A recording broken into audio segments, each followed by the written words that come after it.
Hello friends, welcome to my channel. स्वागत है आपका मेरे चैनल पे। मैं हरवी पटेल बात करूंगा आपसे इस वीडियो में अभिप्रेरणा के सिद्धांतों के संबंध में। और अगर आप मेरा चैनल पहली बार देख रहे हैं तो प्लीज़ चैनल को सब्सक्राइब करना मत भूलिएगा और बेल आइकन को भी दबाना मत भूलिएगा, जिससे कि आपको नई वीडियोज़ की नोटिफिकेशन समय से मिलती रहे। और अगर आपने अभिप्रेरणा से संबंधित पहले के वीडियो नहीं देखे हैं तो आप देख सकते हैं, डिस्क्रिप्शन में आपको प्लेलिस्ट का लिंक दे दिया जाएगा।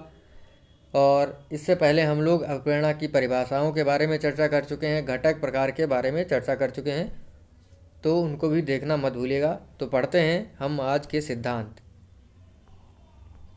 मूल प्रवृत्ति का सिद्धांत है हमारा पहला। जो मूल प्रवृत्ति का सिद्धांत है वो मैकडूगल ने दिया है।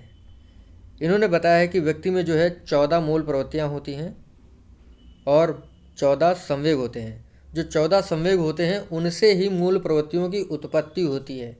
जैसा संवेग हमारे अंदर होगा वैसी ही मूल प्रवृत्ति जागृत हो गई। तो 14 मूल प्रवृत्तियां हैं और 14 संवेग हैं। मूल प्रवृत्ति से संवेग की उत्पत्ति नहीं होती है, संवेग से जो है मूल प्रवृत्ति की उत्पत्ति होती है। ये बात ध्यान रखिएगा आप लोग। तो मैकडूगल कहते हैं कि व्यक्ति में 14 मूल प्रवृत्तियां हैं और इन मूल प्रवृत्तियों के अनुसार ही व्यक्ति जो है कार्य करने के लिए प्रेरित होता है। क्योंकि व्यक्ति अपनी मूल प्रवृत्तियों को पूरा नहीं करता है तो जीवित नहीं रहेगा। और इनसे संबंधित 14 संवेग होते हैं जो मूल प्रवृत्तियों से संबंध रखते हैं। व्यक्ति संवेगों की पूर्ति के लिए अप्रेरित होकर जो है मूल प्रवृत्तियों के अनुसार कार्य करता है। तो मैंने आपको बताया है कि जो 14 संवेग हैं उनसे ही मूल प्रवृत्तियों की उत्पत्ति होती है। तो संवेगों से प्रेरित होकर व्यक्ति अपनी मूल प्रवृत्ति के अनुसार कार्य करता है। ये बात आप लोग ध्यान रखिएगा। अब हम लोग जानेंगे 14 संवेग और 14 मूल प्रवृत्तियों के बारे में। देखिए, पहला हमारा संवेग है भय, फियर। तो जब हमारे अंदर भय होता है तो मूल प्रवृत्ति आती है पलायन। मान लीजिए अगर आपके सामने शेर आ जाता है या चीता आ जाता है, तब आप भयभीत होंगे, आपके अंदर भय होगा। तब आप क्या करेंगे? तब आपके अंदर मूल प्रवृत्ति जागृत होगी पलायन की, यानी वहाँ से भाग जाने की। तो जब भय संवेग होता है तो मूल प्रवृत्ति होती है पलायन। तो जब क्रोध नाम का संवेग होगा तब मूल प्रवृत्ति जागृत होगी युत्सा। युत्सा का मतलब होता है युद्ध करने की इच्छा। मान लीजिए अगर आप किसी से क्रोधित हैं, नाराज़ हैं, तो आप उसके साथ क्या करना चाहेंगे? आप उसके साथ युद्ध करना चाहेंगे, मारना चाहेंगे। तो जब क्रोध संवेग होगा तब मूल प्रवृत्ति होगी युत्सा। देखिए, जब घृणा नामक संवेग होगा, आप किसी व्यक्ति से घृणा करते होंगे तो आपके अंदर निवृत्ति मूल प्रवृत्ति जागृत होगी। इसका मतलब होता है पीछा छुड़ाना। मान लीजिए किसी व्यक्ति से आप घृणा करते हैं, ईर्ष्या करते हैं, तो आप जो है उससे बात करना नहीं चाहेंगे और आप उससे जो है पीछा छुड़ाना चाहेंगे। तो जब घृणा संवेग होगा तब मूल प्रवृत्ति होगी निवृत्ति। देखिए, जब वात्सल्य होता है, प्रेम जब होता है तब होती है संतान की प्राप्ति नामक मूल प्रवृत्ति का जन्म होता है।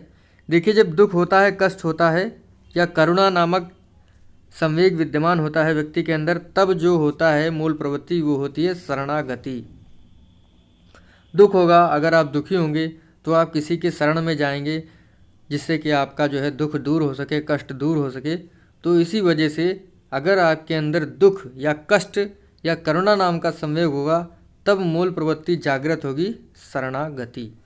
अगला है कामुकता, लस्ट। अगर कामुकता नामक संवेग होगा तब काम नाम की मूल प्रवृत्ति आएगी आपके अंदर या व्यक्ति के अंदर। जिसके अंदर कामुकता नामक संवेग आएगा तो उसके अंदर जो है काम नाम की प्रवृत्ति जागृत होगी। ये बात ध्यान रखिएगा। अगला है, देखिए, जब आश्चर्य नाम का संवेग आपके अंदर होगा। देखिए, जब कोई आश्चर्य के बारे में आप सुनते हैं तो आपकी जिज्ञासा होती है कि मैं इसके बारे में जान लूँ। जैसे हमारा आश्चर्य है ताजमहल है, कुतुब मीनार है, लाल किला है। जब आप इनके बारे में सोचते हैं या सुनते हैं कि ताजमहल बहुत ही अच्छा बना हुआ है, वाइट संगमरमर से बना हुआ है, लाल किला लाल संगमरमर से बना हुआ है, तो उसके बारे में सोचते हैं कैसा बना है, विशाल है। तो जब आप ये सुनते हैं तो आपके मन में आश्चर्य होता है, और जब आश्चर्य संवेग होता है तो आपको जो है उसके बारे में जानने की जिज्ञासा होती है। तो जब आपके अंदर आश्चर्य नाम का संवेग जागृत होगा तो मूल प्रवृत्ति जागृत होगी जिज्ञासा। अगला है आत्महीनता। आत्महीनता मतलब आप जब है खुद को जो है इतना मतलब आपको अच्छा नहीं लग रहा है किसी चीज़ को लेकर, आप आत्महीन हो गए हैं किसी कार्य को लेकर, तब जो है आपके अंदर मूल प्रवृत्ति होगी वो होगी दैन्य। दैन्य नाम की मूल प्रवृत्ति जागृत होगी। अगला है आत्म स्वाभिमान। जब आत्म स्वाभिमान नाम का संवेग आपके अंदर होगा तब मूल प्रवृत्ति जागृत होगी आत्म गौरव। मान लीजिए आप एग्ज़ाम में अच्छे नंबर लाते हैं, आप क्लास में सबसे अच्छे हैं, तो ये तो आपका आत्म स्वाभिमान हुआ। लेकिन जब आपकी लोग प्रशंसा करेंगे तो आप गौरवान्वित होंगे। तो जब मूल प्रवृत्ति जागृत होगी आत्मगौरव, यानी जब आप आत्म स्वाभिमान नाम के संवेग से ग्रसित होंगे तो आपके अंदर जो है आत्मगौरव नाम का मूल प्रवृत्ति जागृत होगा। 10वां संवेग है एकाकीपन। मान लीजिए आप लोनली हैं, अकेले हैं रूम में, या आप स्टूडेंट हैं और आप अकेले रहते हैं रूम में, तो आपको क्या लगता है? तो आप सोचते हैं कि मैं अपने दोस्तों से मिल लूँ या उनसे बात कर लूँ। तो जब एकाकीपन संवेग आपके अंदर होगा तब मूल प्रवृत्ति जागृत होगी सामूहिकता। अगला है भूख।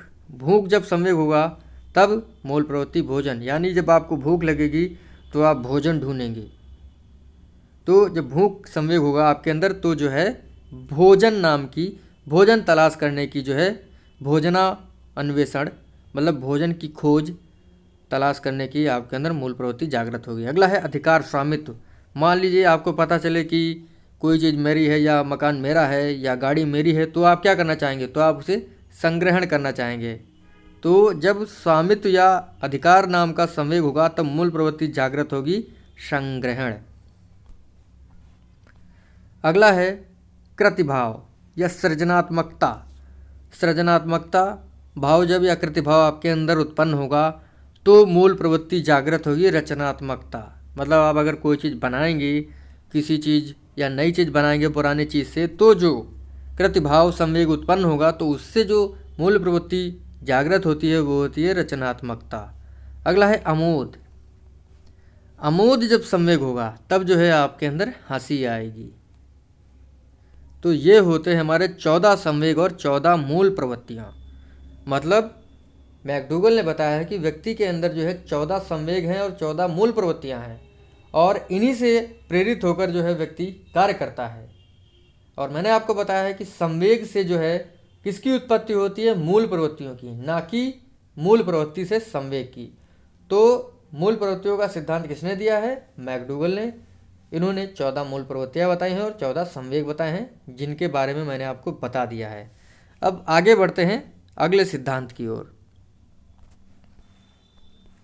देखिए, क्षेत्रीय सिद्धांत है, बहुत ही अच्छे सिद्धांत है और मैंने जो है बहुत ही कम समय में बहुत ही ज़्यादा बताया है। तो लाइक ज़रूर करिएगा वीडियो को अगर आपको अच्छा लगता है। देखिए, क्षेत्रीय सिद्धांत ये दिया है कूट लेविन ने। मैंने आपको याद करने का तरीका बताया था कि जैसे कोई अगर हमारे क्षेत्र में या एरिया में आ जाता है तो हम उसे कूट लेंगे, कूट लेंगे। तो इस तरीके से आप टिक कर सकते हैं ऑब्जेक्टिव को। तो अगला है क्षेत्रीय सिद्धांत, ये दिया है कूट लेविन ने। इनका जो सिद्धांत है वो स्थान विज्ञान के आधार पर कार्य करता है। इन्होंने बताया है कि स्थान वातावरण के अनुसार व्यक्ति प्रेरित होकर कार्य करता है। अगर वह कार्य नहीं करेगा तो समायोजन नहीं कर सकता। लेविन ने अभिप्रेरणा को वातावरण तथा समायोजन दोनों से संबंधित माना है। देखिए, इनका जो सिद्धांत है क्षेत्रीय सिद्धांत, वो जो है स्थान विज्ञान से संबंधित है, यानी एक स्थान और वातावरण जो है व्यक्ति को अभिप्रेरित करता है कार्य करने के लिए। तो यही था इनका छोटा सा सिद्धांत। और इन्होंने, जैसे मैंने आपको लास्ट में बताया है कि लेविन ने अभिप्रेरणा को वातावरण तथा समायोजन दोनों से संबंधित माना है। क्योंकि जो अभिप्रेरणा जो है, इन्होंने जैसे बताया कि क्षेत्र सिद्धांत के अंतर्गत कि अभिप्रेरणा जो है वो वातावरण से संबंधित है, कि मतलब अगर वातावरण हमें अभिप्रेरित करेगा तो हम कार्य करेंगे, अगर स्थान या वातावरण हमें अभिप्रेरित नहीं करेगा तो हम कार्य नहीं करेंगे। तो जो स्थान है वो हमें अप्रेरित करता है इनके अनुसार। किनके अनुसार? कोर्ट 11 के अनुसार। तो ये होता है हमारा क्षेत्रीय सिद्धांत। अगला है शारीरिक गति या परिवर्तन सिद्धांत। ये दिया है विलियम जेम्स शेल्डन या रदरफोर्ड ने।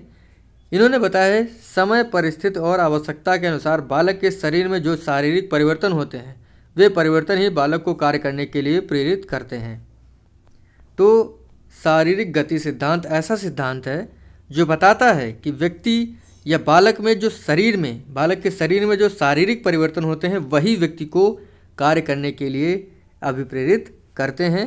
तो शारीरिक गति या परिवर्तन सिद्धांत किसने दिया है? विलियम जेम्स और शेल्डन और रदरफोर्ड ने। अगला है उद्दीपक अनुक्रिया सिद्धांत। देखिए ये दिया है स्किनर तथा थॉर्नडाइक ने। व्यवहारवादी हैं ये लोग। तो उद्दीपक अनुक्रिया सिद्धांत जो कि अभिप्रेरणा से संबंधित है ये दिया है स्किनर और थॉर्नडाइक ने। इन्होंने बताया है कि उद्दीपक व्यक्ति को कार्य करने के लिए प्रेरित करता है और व्यक्ति जब तक अनुक्रिया करता है जब तक वह उद्दीपक को प्राप्त नहीं कर लेता है। इसीलिए हम कह सकते हैं कि उद्दीपक जो है व्यक्ति को कार्य करने के लिए प्रेरित करता है। तो उद्दीपक अनुक्रिया सिद्धांत जो कि अभिप्रेरणा से संबंधित है वो किसने दिया है? स्किनर तथा थॉर्नडाइक ने। और एसआर थ्योरी जो दी है वो दी है थॉर्नडाइक ने और आरएस थ्योरी दी है वो दी है स्किनर ने। अगला है प्रणोद का सिद्धांत। ये दिया है सीएल हल ने। देखिए इसको मैंने याद करने का तरीका बताया था। प्रणोद को जैसे मैंने मान लिया, प्रणोद को प्रणोद ही मान लीजिए। प्रणोद नाम का लड़का जो है वो सीएल मतलब मैंने कल मान लिया था। हल मतलब हल जो चलाने वाला हल होता है। तो प्रणोद कल हल चलाएगा, इस तरीके से याद कर सकते हैं। तो प्रणोद का जो सिद्धांत है वो दिया है सीएल हल ने। इन्होंने बताया है कि इनके अनुसार चालक वह तत्व है जो व्यक्ति को कार्य करने के लिए बाध्य करता है। जैसे भूख जो है वो चालक है और चालक की पूर्ति करने के लिए व्यक्ति कुछ भी कर सकता है, चाहे काम कितना भी कठिन क्यों ना हो। वह अपनी भूख मिटाने के लिए भोजन का जुगाड़ कैसे करेगा। इसीलिए हम कह सकते हैं जो प्रणोद या चालक है वो कार्य को या व्यक्ति को कार्य करने के लिए प्रेरित करता है। तो जो प्रणोद का सिद्धांत है वो दिया है सीएल हल ने। और इन्होंने बताया है कि चालक जो है वो व्यक्ति को कार्य करने के लिए प्रेरित करता है। जैसे भूख जो है वो चालक है और भूख जब लगती है व्यक्ति को तो वो भूख मिटाने के लिए कुछ भी कर सकता है भोजन प्राप्त करने के लिए। तो जो चालक है वो व्यक्ति को कार्य करने के लिए प्रेरित करती है। मैंने आपको इसके बारे में पहले ही बताया था कि अभिप्रेरणा के 3 घटक थे, तो उसमें जो है मैंने चालक प्रणोद की चर्चा की है। तो आप अगर उस वीडियो को देखे होंगे तो आपको जो है कोई दिक्कत नहीं हुई होगी इसको समझने में।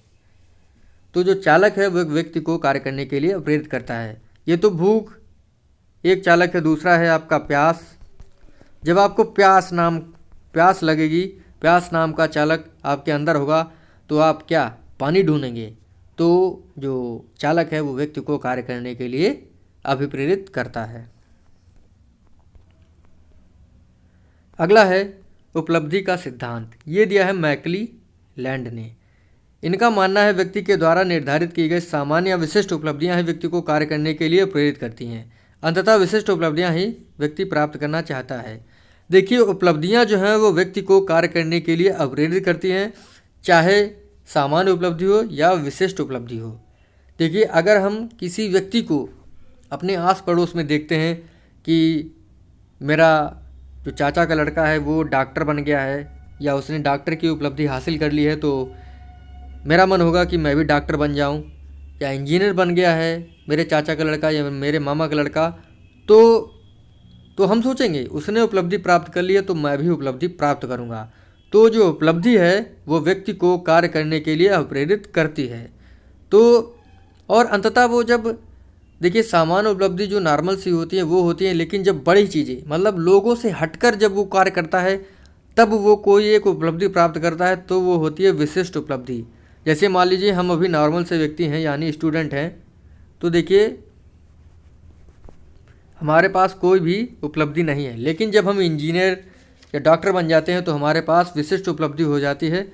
तो जो उपलब्धियां हैं वो व्यक्ति को कार्य करने के लिए अभिप्रेरित करती हैं। ये बात ध्यान रखिएगा, नॉर्मल सी बात है। उपलब्धि का सिद्धांत यही बताता है। अगला है स्वास्थ्य का सिद्धांत। ये दिया है हर्ज़बर्ग ने।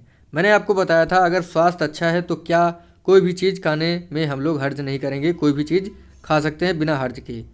तो देखिए इनके अनुसार यदि बालक शारीरिक तथा मानसिक रूप से स्वस्थ है तो बालक रुचि के साथ कार्य करेगा, परंतु अगर अस्वस्थ है तो वह कार्य करने में रुचि नहीं लेगा। तो स्वास्थ्य का सिद्धांत बहुत ही महत्वपूर्ण है। ये किसने दिया है? हर्ज़बर्ग ने। इन्होंने बताया है कि अगर व्यक्ति शारीरिक रूप से स्वस्थ होगा तो वो कार्य करने के लिए अभिप्रेरित होगा। ठीक है, तो ये होता है हमारा स्वास्थ्य का सिद्धांत। तो देखिए जरा सा था, अतः अच्छा स्वास्थ्य बालक को कार्य करने के लिए प्रेरित करता है। यही था स्वास्थ्य का सिद्धांत। स्वास्थ्य का सिद्धांत किसने दिया है? हर्ज़बर्ग ने। इन्होंने बताया कि व्यक्ति अगर शारीरिक रूप से स्वस्थ होगा तो वो कार्य करने के लिए प्रेरित होगा, अन्यथा नहीं। और हमारा देखिए ये लास्ट जो है अभिप्रेरणा का सिद्धांत है इस वीडियो में।